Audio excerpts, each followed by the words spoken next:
할렐루야.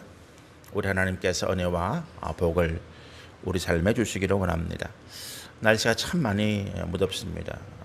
지금까지 우리 대한민국에 있었던 모든 날씨 무더위에 관한 기록을 오늘 해에 다 새롭게 갱신하고 있습니다. 갱신하고 있는 거죠.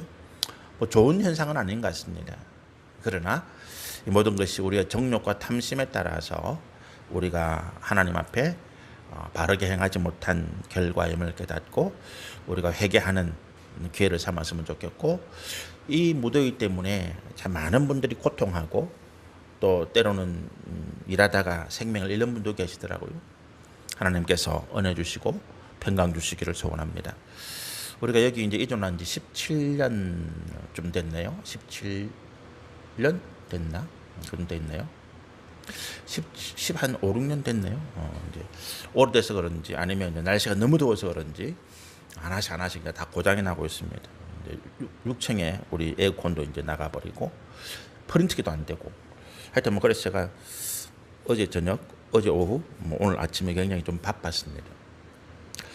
우리 바쁘다는 게 좋기도 한데 또 저같이 이제 예배를 앞두고 또는 말씀을 준비하고 기도하는 사람들에게 있어서 바쁜 거는 결코 좋은 게 아닙니다. 바쁘면 아무래도 마음이 좀 조급해지죠. 그래서 실수를 하기도 하고 또 마음이 분산되기 때문에 집중하지 못하고 그런 일들이 생깁니다. 그래서 오늘 특별히 더 하나님께서 저에게 은혜 주시기를 소원합니다. 우리가 여호수아에 대한 세 번째 말씀인데, 제가 여호수아라는 인물을 성경을 쭉 읽으면서 이 인물이 도대체 어떤 사람일까라고 연구하고 기도하면서 하나님께서 저에게 주신 한 단어, 이게 커맨더입니다. 계속 제목을 제가 여호수아의 시리즈의 제목을 커맨더라고 붙였는데, 이 커맨더라고 하는 이제 이름, 이 단어가 어떤 의미로 제가 여러분에게 말씀드리고 있는지 이제 이해를 하시리라 생각이 됩니다. 커맨더는 지난주에는 지휘관, 군사령관, 군대의 지휘관으로서 군사를 이끄는 이런 존재. 근데 우리가 이 커맨더를 우리 일상생활 가운데 가지고 내려오면 우리 각자가 커맨더의 일을 감당해야만 우리 삶을 제대로 살아갈 수 있다.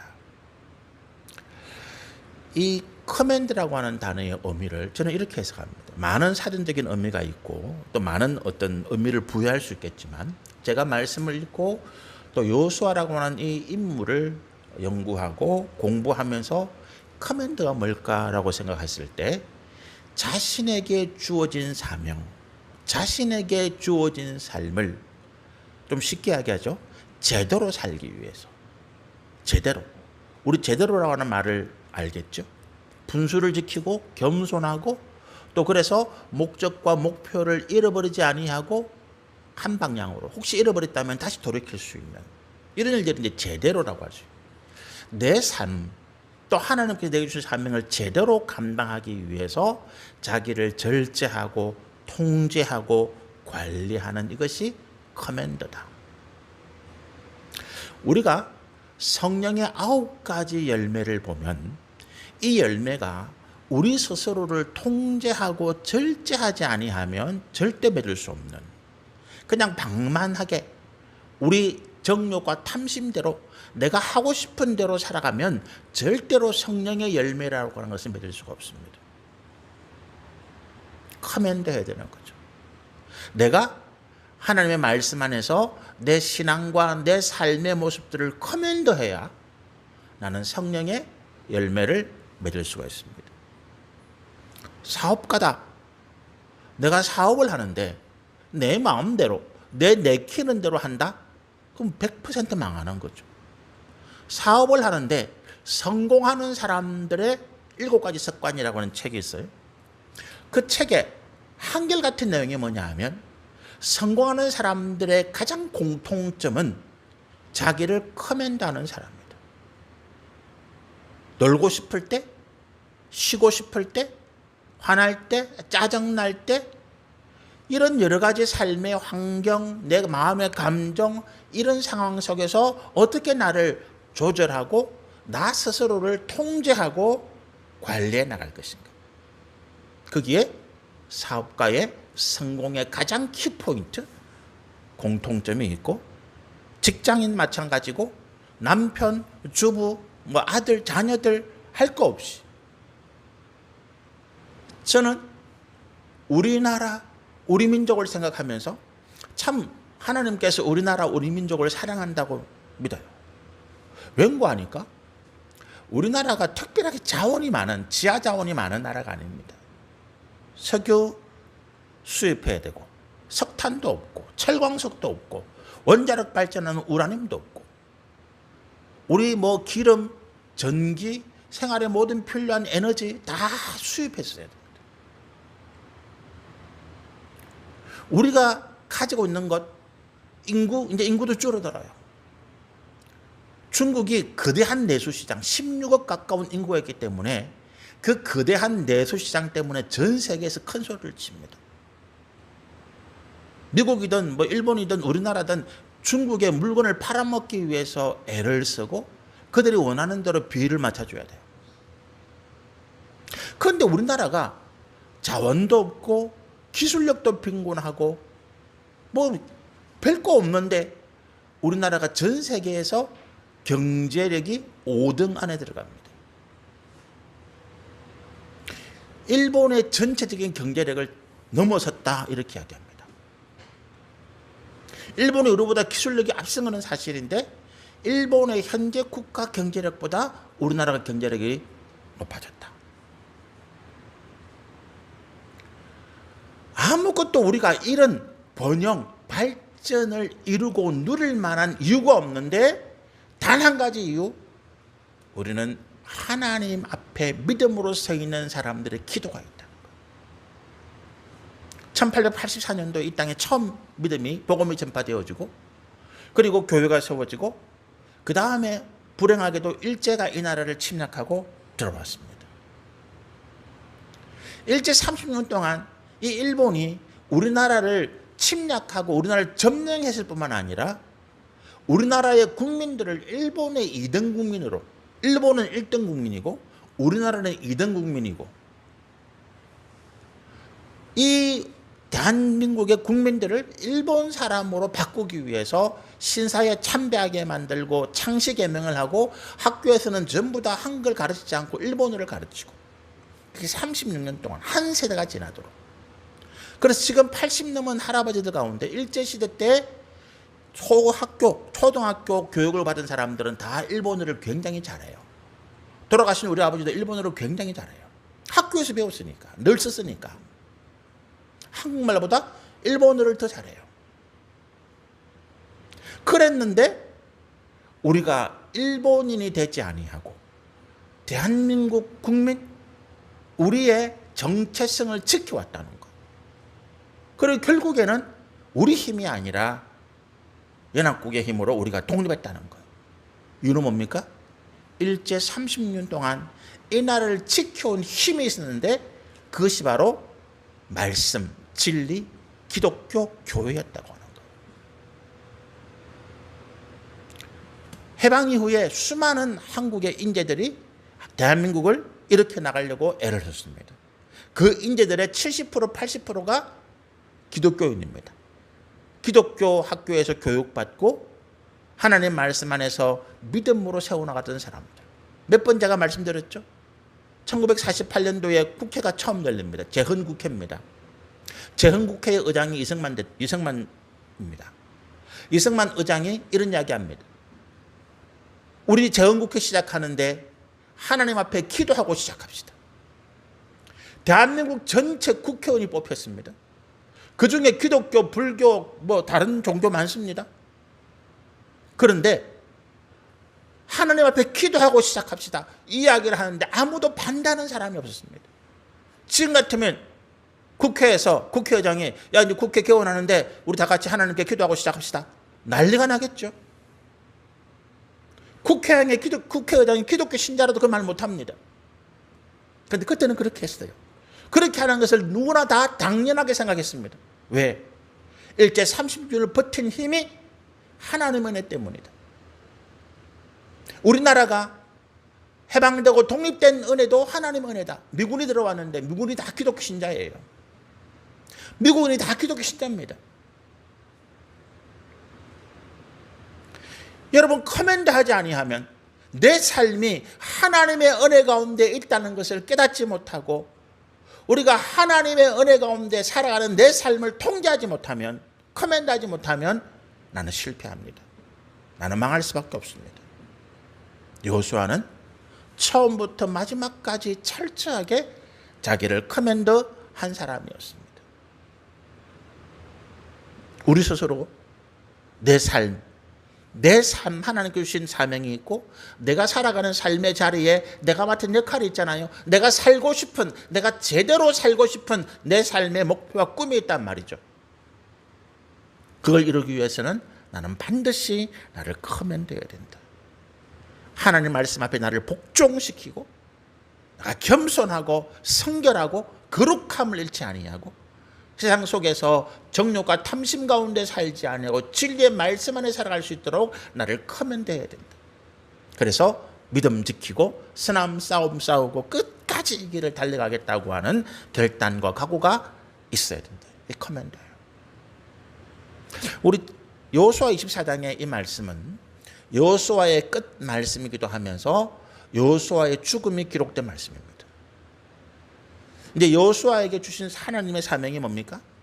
이스라엘 백성들을 이끌고 가나안 땅을 정복하고 하나님께서 약속하신 그 땅을 가나안 지파별로 가족별로 나누어 주고 분배하는 거예요. 공평하게. 그 일이 다 끝났습니다.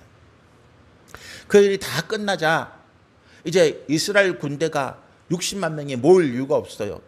가나안 땅을 다 정복했고 땅도 다 나누었고, 그럼 뭡니까? 전쟁이 끝났으니까 이제 각자의 가정으로 돌아가서 하나님 주신 것을 누리고 기쁨으로 살아가면 돼요. 그렇죠? 그래서 이제 일종의 해단식입니다.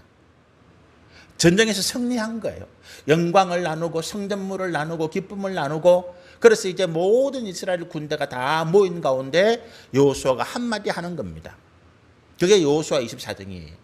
여호수아의 고별 연설, 고별 설교입니다. 근데 그 핵심이 뭐냐 하면 오늘 14절부터 18절이에요. 여러분, 어떻게 생각하면 이 여호수아가 이스라엘 백성들을 이끌고 가나안 땅을 정복하고 그리고 하나님께 약속하신 말씀대로 그 땅을 각 지파, 각 백성들, 가족들에게 다 나누어 줬어요. 박수치고 축복하고 서로 끌어안고 고생했다 그러면서 얼싸안고 춤을 추고 잔치를 벌입니다. 여호수아에 있어서 인생의 가장 영광의 정점이에요. 여호수아는 출애굽 1세대입니다. 그죠? 출애굽할 때부터 그는 있었어요. 애굽에서 하나님께서 10가지 재앙을 내리시고 홍해를 갈라서 바다를 건너고 광야 40년 동안 온갖 고난과 환난 가운데 있었던 사람이 여호수아입니다. 그리고 모세도 들어오지 못한 가나안 땅, 그 가나안 땅에 여호수아가 들어와서 그가 직접 군대를 이끌고 싸우고 승리하면서 그 땅을 정복하고 마침내 하나님의 약속하신 말씀들을 성취시킨 거예요. 얼마나 기쁘겠습니까? 얼마나 자랑스럽고 모든 백성들이 박수를 치고 여호수아 만세 환호하고 그렇게 이야기합니다. 마음만 먹으면 이스라엘의 왕이 되는 것도 아무것도 아닙니다. 그런데 그 순간에 여호수아가 해단식을 하는 거예요. 이제 각자 집으로 돌아가자. 나도 하나님께서 내게 주신 땅, 하나님께서 내게 약속한 땅으로 돌아가겠다. 이제 각자 집으로 돌아가자. 각자 집으로 돌아가서 그곳에서 우리가 하나님을 섬기자. 그런데 우리가 이 24장의 말씀 보면 그런 기쁨, 그런 감사, 그런 찬양의 뉘앙스가 아니에요. 여호수아가 하는 연설이 굉장히 가슴이 아프고 안타깝고 뭔가 미래의 비극을 예고하는 듯한 그런 내용입니다. 여호수아는 직감하고 있는 거죠. 뭘 직감하고 있는가 하면 이제 이스라엘 영광이 여기에서 정점을 찍었고 점점 내려올 일만 남았구나. 자기가 서 있는 이 자리가 영광의 정점이고 이제 시간이 지나갈수록 이스라엘은 점점 추락할 일만 남았구나. 왜요? 자기가 없기 때문에? 여호수아가 더 이상 이스라엘을 지도하지 않기 때문에? 아닙니다. 이스라엘 백성들이 세 가지 큰 문제를 가지고 있고 이거를 해결하지 못하고 이 문제들이 점점 확산되어져서 마침내 그들이 하나님 앞에 큰 심판과 고난과 환난을 당할 것이라는 것을 여호수아가 예상하고 있기 때문입니다. 그 세 가지가 뭐냐 하면 첫 번째는 이스라엘의 분열입니다. 두 번째는 이스라엘이 그들의 어떤 평안한 삶에 안주하는 것이고 세 번째는 이스라엘이 우상 숭배를 해나가겠다고 하는 겁니다. 분열이 뭐냐 하면 우리가 이스라엘 그러면 이 이스라엘이라는 나라 민족의 정체성이 뭡니까? 이게 하나님을 섬기는 신앙의 연합체예요. 그죠? 혈통은 있습니다. 혈통은 있어요. 그런데 그 혈통이 아브라함의 후손, 야곱의 12아들의 후손. 이게 순수한 혈통은 아니에요. 왜 그렇습니까? 우리가 예수님의 족보를 보더라도 이방 여인들이 거기에 많이 들어오잖아요. 모압 여인도 들어오고 암몬 여인도 들어오고 가나안 여인도 들어오고 수많은 이방 여자들이 이 예수님의 족보에까지 들어올 만큼 이스라엘 민족들이 애굽에서 400년 지나면서 또 광야 40년 동안 그리고 앞으로 가나안 땅에 정착하며 살아가면서 이방 사람들과 혼인을 하고 결혼할 가능성이 굉장히 많았고 또 지금 그렇게 해온 거예요. 그렇기 때문에 이스라엘이 다한일 혈통이다. 천만의 말씀. 우리나라가 다한일 민족이다. 천만의 말씀. 우리나라는 다양한 혈통이 우리나라에 들어왔어요. 여러분 요즘 TV 보면 굉장히 콧대가 오똑하고 뭐 눈썹이 이렇게 얇고 이런 굉장히 우리가 뭐 서양 사람 보는 같은 그런 배우들이 많아요. 그 사람들이 다 성령이 있기 때문에 아닙니다. 원래 바탕이 그래요. 장동건이 뭐 이런 그 사람 어떤 뭐 아주 잘생긴 사람들. 근데 왜 그렇습니까?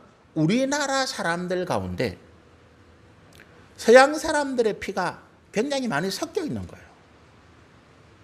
우리가 신라 시대에 그 신라가 이제 그 당나라와 교육을 많이 합니다. 당나라와 교육을 많이 하고 우리가 김해 가야의 전설에 보면 인도에서 뭐 무슨 공주가 배를 타고 오잖아요. 인도와도 직접적으로 교육을 했다는 거죠. 신라 시대에. 그러니까 뭡니까? 그 당시에 교육하면서 충분히 인종적으로 서로 교류할 수 있는 기회가 많았죠. 그런 것들이 다 우리나라 민족, 우리 삶 속에 녹아 있는 거예요. 우리 단일 민족 아닙니다. 온 세계 각 민족들의 피가 다 섞여 있는 거예요. 이스라엘이 건국할 때요. 이스라엘이 건국하게 될 때 거기에 국민들이 모자라잖아요. 백성들의 수가 모자라단 말이죠. 그래서 전 세계에서 이스라엘로 유대인들을 불러 모았는데 거기에는 흑인들도 굉장히 많았습니다. 아프리카 이디오피아에서도 많은 사람들이 이스라엘로 넘어왔습니다. 그 사람들이 뭘 보았는가 하면 여호와 하나님을 신앙하는 액을 본 거예요.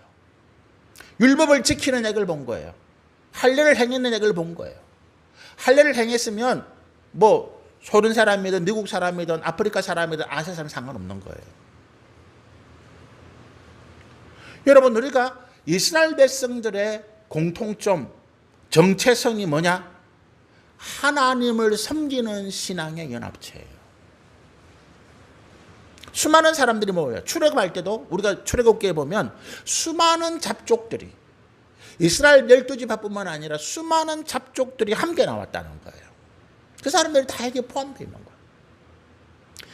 이스라엘 백성들의 공동체 뭐라고요? 정체성이 뭐라고요? 하나님을 신앙하는 사람들의 연합.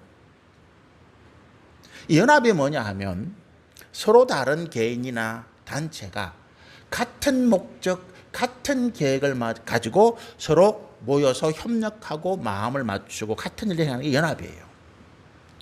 서로 다르다는 게 전제입니다. 민족도 다르고 언어도 다르고 혈통도 다릅니다. 그런데 같은 목적, 같은 계획을 가지고 모입니다. 하나님을 섬기는 거예요.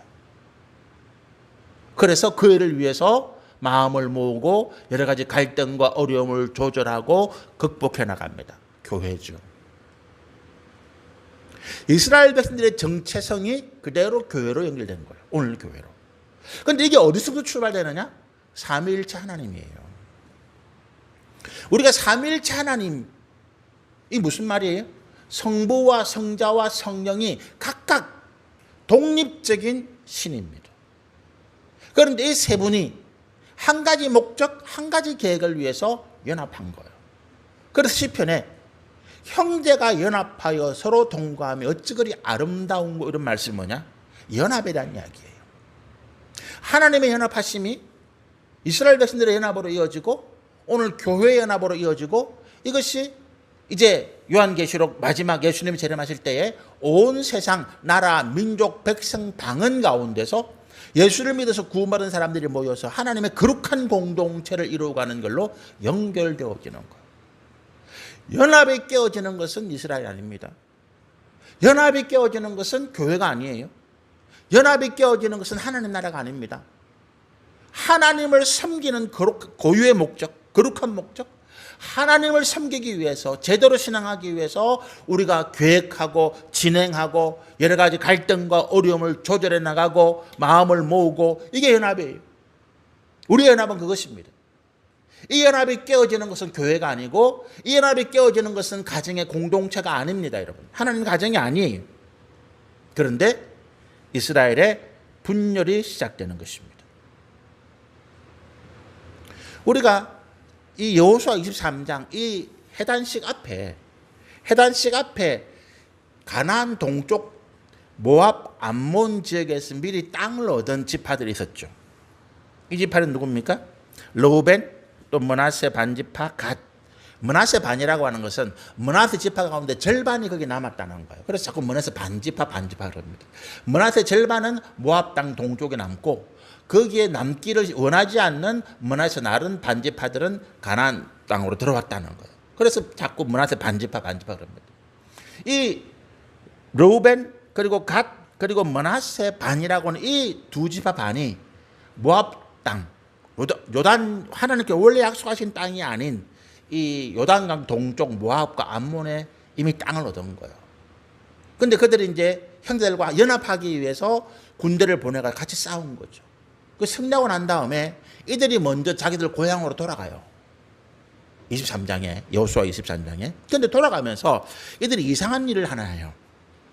요단강 강을 건너기 전에 가나안 땅에 있는 요단강 언덕에다가 엄청나게 큰 제단을 만듭니다. 그 제단을 만드는데 이스라엘 백성들이 분노하는 거예요. 왜요? 제단은 하나님을 섬기기 위한 목적으로 사용되는 유일한 제단, 성막 앞에 있는 제단, 성막 앞뜰에 있는 제단만이 하나님 앞에 유일하게 예배를 드리고 제사를 드리는 제단인데, 그거를 놔두고 요단강 옆에다가 또 크게 제단을 짓는다? 하나님을 섬기지 않는다는 의미로 받아들인 거예요. 그래서 전쟁이 일어날 뻔했습니다. 그때 비누하스가 찾아가서 그들의 어떤 의도를 알아내고 중재합니다. 그 의도는 뭐냐?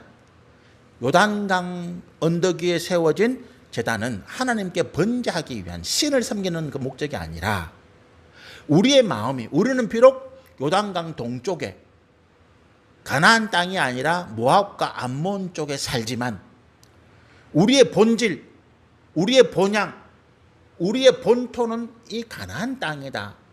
우리가 같은 연합하는 형제다. 이걸 잊지 말라. 가나안 땅에 살고 있는 9지파 반이 요단강 동쪽에 살고 있는 모압과 암몬에 살고 있는 이 2지파 반을 너가 하나님 약속 밖의 사람이야. 가나안 땅에 살고 있지 않으니까 너는 우리가 달라. 이렇게 외면하지 말아 달라라고 하는 의미로 쓰였다는 거예요. 연합의 의미죠. 근데 그걸 짓는 순간 뭡니까? 이미 그들의 마음 가운데 불신과 분열이 싹트고 있다라고 하는 거예요. 요단강 동쪽으로 옮겨가는 두 지파 반이 이 가나안 땅에 남아있는 나머지 9지파 반을 믿었다면, 우리는 연합하는 형제야, 영원토록 한 형제야, 한 하나님을 섬겨, 우리는 같은 믿음의 식구야, 이걸 굳게 믿었다면 이걸 만들 필요가 없잖아요. 그렇잖아요. 우리가 무슨 뭐 계약서 정표, 뭐 언약의 정표 막 만듭니다.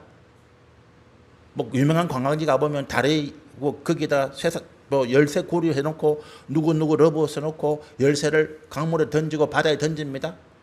영원히 함께 하자, 맹세의 서약 정표죠. 그걸 왜 합니까? 안 해도 충분히 서로 상대방을 믿을 수 있으면 그거 할 필요 없잖아요. 물론 기념으로 할 수도 있지만 사람의 마음은 변하는 거니까. 혹시 우리 마음이 변할 때 여기에서 우리가 맹세하고 다짐했던 이 언약의 정표를 보고 우리 마음을 다시 회복하자. 그게 기념물이잖아요. 이스라엘 백성들이 사사시대로 들어갑니다. 우리가 사사기를 보면 이스라엘 백성들이 각 지파별로 역사가 다르죠. 사사가 다릅니다. 12지파가 연합해야 되는데 각 지파별로 유리하면 붙었다가 불리하면 떨어지고, 다른 이방 민족들이 쳐들어왔는데 구원해달라고 다른 지파에 연락을 보내도 안 오는 지파도 있고, 지파의 분열이 시작되는 거예요. 사울왕과 다윗왕 시대에 다윗을 지지하는 유다 지파와 사울왕을 지지하는 나머지 11지파 간에 극렬한 내전이 일어났습니다. 서로 죽이고 형제를 죽이고 부모를 죽이고 자식을 죽이는 가운데 서로가 원수가 된 거예요. 결국에는 르호보암 시대에, 솔로몬의 아들 르호보암 시대에 나라가 완전히 두 쪽으로 갈라지게 되고, 계속 반목하고 전쟁하다가 북쪽 왕국 아수르가 11지파, 12지파가 멸망하는데도 남쪽에서는 구원의 병력도 보내지 않았습니다. 잘 죽었다 그래요. 이 원수들 잘 죽었다 그렇게 이야기한 거예요. 분열이 난 것입니다. 분열은 하나님의 연합이 아닙니다. 분열하는 곳에 하나님 은혜 없습니다. 교회가 분열합니다. 서로 싸웁니다. 서로 싸우면서 이런 이야기합니다. 하나님이 우리 편이야, 저쪽은 사단의 마귀 편이야. 서로 상대방을 손가락질하면서 너희는 사단과 마귀의 영이 덮여 씌웠어, 손가락질하고 저주합니다. 근데 하나님은 양쪽 다 함께하지 않습니다. 착각하지 마세요. 하나님은 다투고 분열하는 곳에 함께하지 않습니다. 성령의 영은 화목하게 하는 영입니다. 성령의 영은 화목하게 하는 영입니다. 가정에 남편과 아내가 다투고 부모와 자녀가 다투고 형제간에 다투고 거기에 하나님 은혜 없습니다. 그러면서 믿는 아내가 믿지 않는 남편을 저주하고, 아닙니다. 하나님은 똑같이 그들을 심판하십니다. 화목하고 연합하는 가정, 교회, 하나님을 섬기는 한 가지 목적을 가지고 서로 양보하고 겸손하고 서로 나누고 서로가 서로의 고통을 분담해 나가는 교회와 가정이 하나님께서 기뻐하시고 하나님의 영광이 함께하는 그런 교회다. 이스라엘이 분열하기 시작하면서 하나님의 은혜가 떠나기 시작했다는 거예요. 이스라엘의 문제 두 번째는 뭐냐면 안주입니다. 안주는 이게 평안한 가운데 거한다는 뜻이잖아요. 한문의 뜻이, 이 단어가 평안한 알자에 이제 거주하다 할 때 주자를 써가지고 안주인데, 내가 평안함 가운데 거한다 이 말이에요. 근데 이 안주라고 하는 이 뜻이 좋은 의미도 있는데 부정적인 뉘앙스도 있습니다. 우리가 안주하는 것을 경계하는데, 특히 우리 신앙의 사람들, 우리가 내 인생의 목표를 바라보고 달려가는 사람들, 우리가 안주하는 것을 현재의 상황, 현재의 어떤 형편에 안주하고 있는 것을 굉장히 경계합니다. 등산을 할 때요, 우리가 등산에 올라갈 때 굉장히 힘들잖아요. 그죠? 전문적으로 등산하는 사람도 힘듭니다. 근데 어쩌다 한 번씩 올라가는 사람들은 죽을 판이죠. 뭐. 조금만 올라가도 하악거리고 뭐 죽겠다. 쉬자 그러잖아요. 근데 등산을 잘 하는 사람이 초보자를 이끌고 갈 때 절대로 잘 쉬지 않습니다. 쉬자 해도 안 쉽니다. 그리고 한 50분 걷다가 10분 쉬고 쉴 때도 벌렁 들어눕지 못하게 합니다. 앉아 쉬게 하고 다리를 풀게 하고. 왜 그런지 아십니까? 자꾸 쉬면 그 쉬는 마음, 안주하고 싶은 마음에 내가 산을 올라가지 못해요. 올라갈 힘을 잃어버리게 만듭니다. 내가 뭔가 목표를 세우고 열심히 공부한다는 거예요. 여러분 요즘 뭐 시몬스라고 하는 침대 광고 있잖아요. TV 광고 보면 거의 우리가 잘 이해하지 못하는 거. 지금 무슨 광고지? 갑자기 내가 뭐 그 술집에 가서 술 한잔 하려고 하는데 침대가 막 나를 쫓아오잖아요. 막. 그게 뭐냐 하면 그런데 쉬지 말고 내 편안한 시몬스 침대에 쉬어 이 말이에요. 열심히 공부하는 학생이 침대에 두면 안 됩니다. 책상 옆에 침대 있으면 안 돼요. 공부 못 합니다. 왜요? 눕고 싶거든. 자고 싶거든. 안주하고 싶거든. 안주가 내 몸과 마음을 편안하게 해줍니다. 그런데 내가 이 안주라고 하는 늪에 빠지게 되면 나는 앞으로 나아갈 힘을 잃어버리는 거예요. 우리 신앙이 여기에서 멈춰서는 안 된다는 거예요. 나 이제 이만하면 됐어. 뭐 좋죠. 그 겸손하고 만족하면 좋겠는데 그것이 우리가 하나님 앞에 믿음으로 나아갈 길을 방향 안 한다는 거예요. 나 이제 이만큼 살았으니까 이제 기도 안 해도 되지 뭐. 이게 안주예요. 내가 이제 이만큼 성공했으니까 내가 이제 꼭 예배 나가야 돼. 뭐 좀 집에서 그냥 뭐 유튜브로 예배 드리고 뭐 더우면 좀 빠지고 뭐 바쁘면 빠지고 뭐 그래도 안 돼. 아이 뭐 내가 이만큼 살았는데 내가 이제 뭐 더 열심히 뭐 할 건 뭐 있어. 하나님이 알아서 하시겠지. 이게 안주라고 하는 거예요. 우리 죽었습니까? 우리 안식은 어디에서 쉰다고요? 우리 죽어서 무덤 안에. 하나님 품 안에 그게 안식이에요. 참 안식. 등산 올라가다가 너무 지치고 힘드니까 50분 걷고 10분 쉬자. 이거는 힘이에요. 다시 올라갈 수 있는 힘을 얻기 위해서. 근데 이만하면 됐어. 내가 뭐 그렇게 꼭 기도해야 돼. 내가 뭐 이 정도 하면 됐지. 뭐 꼭 뭐 내가 죽을 때까지 그렇게 막 바탕바탕 그렇게 할 거 없잖아. 안 줍니다.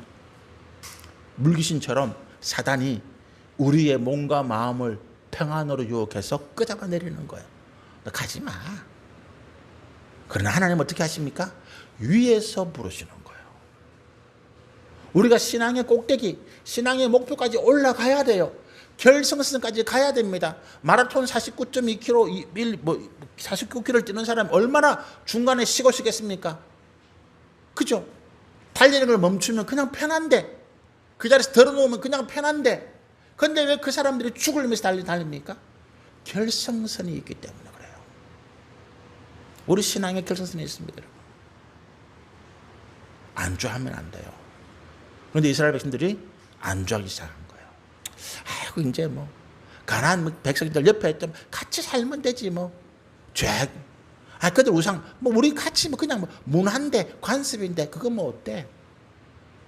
그래서 같이 우상하게 절하고 같이 우상을 섬기기 시작하면서 세 번째 문제입니다. 우상 숭배의 문제가 나오는 거예요. 여러분 이 이스라엘 백성들이 애굽에서 400년 동안 살면서 애굽의 문화, 관습, 종교를 받아들였어요. 그죠? 그렇지 않으면 살 수 없으니까. 우리가 1800년대 개화기 미국에 어떤 일본이 이제 우리나라를 강제로 개항시켰잖아요. 그리고 이제 미국 사람들이 막 들어오고 이러면서 미국에 있는 하와이 그 사탕수수 농장이 있는데 이게 굉장히 고된 농동이에요. 하루 종일 그 뜨거운 땡볕에서 사탕수수를 베고 옮기고 뭐 이게 너무너무 고된 노동이고 일당은 너무 작고 그 일꾼들이 너무 없으니까 조선에서 사람들을 미국에다가 이제 이민으로 옮기는데 달콤한 말로 유혹하는 거죠. 그렇게 해서 하와이 이민자들이 우리나라 미국 이민의 1세대입니다. 1900년대 초기에 많이 갔어요. 그분들이 1세대 지나고 2세대 지나면서 그 태어난 자녀들은 한국말을 잊어버려요. 한국 문화, 한국 관습을 잃어버립니다.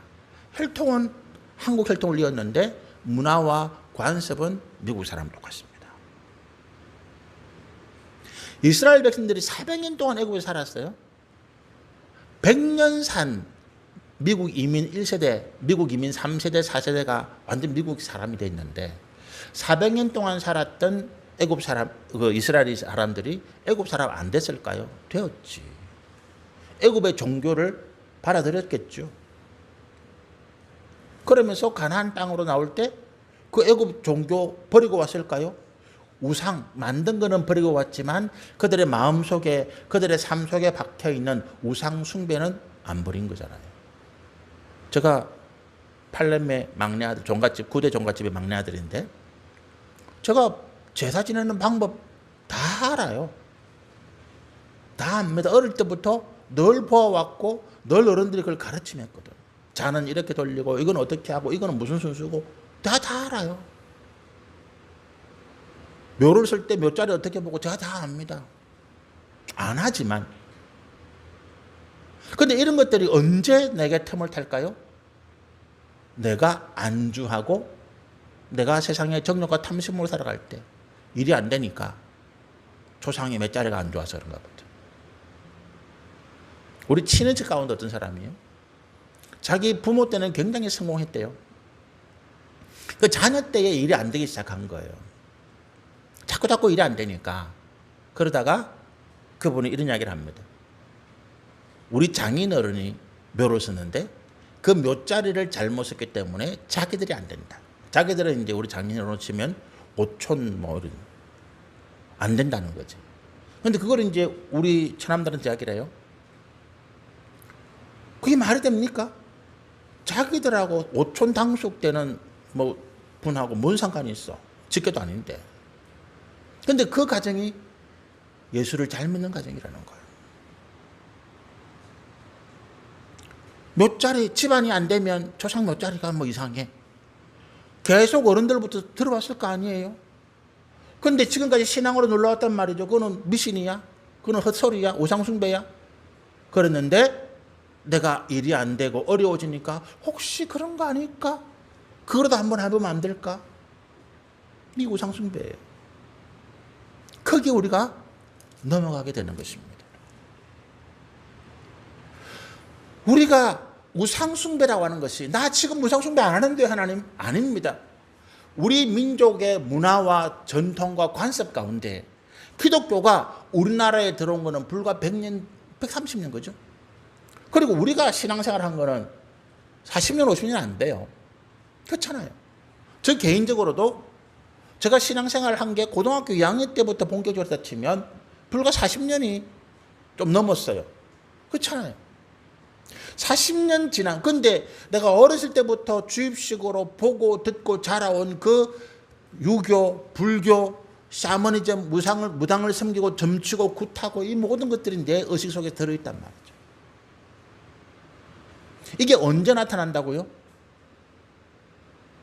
내가 하나님에 대한 믿음이 약해질 때, 내가 병들고 내 가정에 우환이 들고 내 사업이 안 되고 내가 하는 일이 안 되고 그럴 때에 점치면 굿하면 부적 쓰면 좋다는데 뭐 좋은 게 좋은 거 아니야? 우리 하는 말 그거예요. 좋은 게 좋은 거 아니야? 저 집에서 부적 써가지고 됐다는데 굿하면 해가지고 집안에 뭐 애군이 다 날아갔다는데 까지고 굿하면 하면 되지 뭐. 우리가 뭐 교회 안 나가나? 우리 하나님 안 믿나? 믿지. 근데 거기에 플러스 알파 좋은 거? 이게 뭐라고요? 우리가 두 마음을 품는다고 하는 하나님께서 가장 싫어하시는 영적인 간음이라. 우상숭배. 우리가 하나님 섬기면서 왜 어려움 없습니까? 하나님 섬기면서 왜 내 가정에 우환이 없어요? 병도 나고 사고도 당하고 사업도 망하기도 하고 내 자녀가 어려움 당하기도 하고 뭐 그래요. 그런데 그 이유가 뭐냐는 거예요. 우리의 믿음을 무너뜨리려는 사단의 유혹과 미혹입니다. 야, 너 기도 백날 해도 안 되잖아. 저기 가서 굿 한 번만 해봐라. 바로 날아간다. 점치는 무당집에 가면요, 예수 믿는 사람들 많이 와요. 어떤 잘 믿는 사람들 이런 간증하죠. 내가 점치러 갔는데 무당이 당신은 예수 믿는 사람이라서 점이 안 나온다. 하나님 잘 믿으세요. 글쎄요. 그런 경우도 있겠지만 99.999%는 예수 잘 믿는 사람들, 목사인 제가 점치러 가면 점게 잘 나옵니다. 제 아내가요, 결혼하기 전에, 결혼하고 난 다음에요, 한참 예수에 빠져 있는데 제 처형이 제 아내를 데리고 이제 점집에 갔습니다. 처형집을 치러 갔는데 제 아내가 따라간 거예요. 그러면서 이제 처형 이야기를 또 물어보고 제 아내 뭐 같이 해보자 이래가지고 뭐 제 아내하고 제 뭐 생년월일하고 넣었대요. 그 무당이 하는 이야기가, 너거는 불과 기름이야. 너거는 불과 기름이야. 너거는 살면 반드시 이혼해. 빨리 이혼하는 게 좋아. 지금 가서 이혼해. 그러더라네요. 젊게 잘 나옵니다. 지나가 보니까 불과 기름 같은 데도 많아. 어제도 차 안에 내려오면서 대판 싸웠거든요. 별다른 이유 아니에요. 불과 기름처럼 성격이 부딪힐 때 있어요. 그럴 때 그 점쟁이 이혼하네. 그거 이혼할 걸 내가 지금까지 참고 살았나? 지금이라도 이혼할까? 아니잖아요. 사단의 유혹이지, 미혹이지. 왜 우리 삶에 그런 고난과 어려움과 환난과 고통이 온다고요? 욥이 당한 고난처럼, 욥이 고난 사단이 준 거잖아요. 시험하기 위해서. 마찬가지입니다, 여러분. 그때 어떻게 해야 된다고요? 한번 해볼까? 그것도 괜찮은 방법인데, 좋은 게 좋은 거잖아. 저 집이 잘 됐다는데, 저 뭐 김집사, 박권사도 했다는데 나도 하면 안 돼? 아니라고 하는 거예요. 아니라고 하는 거예요. 그럴 때에 no라고 하는 거예요. no. 내 머릿속에, 내 생각 속에 있는 모든 악한 영들은 떠나갈지어다. 그때 예수님을 선포하는 거예요. 나에게 선포하는 거예요. 내 생각, 내 마음 가운데 악한 영들이 있을 때에 떠나갈지어다.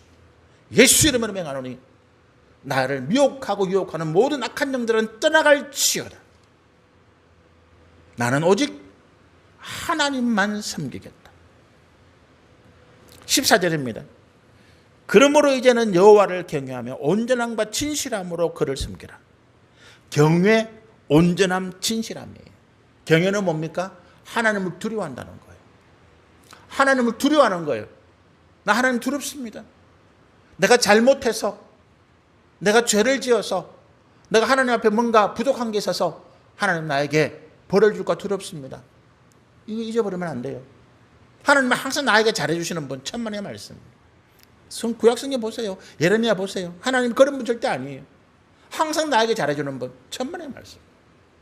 내가 믿음으로 살 때는 잘해주시고, 내가 믿음을 떠날 때는 가차없이 징계하고 책망하시는 분입니다. 그게 경외예요.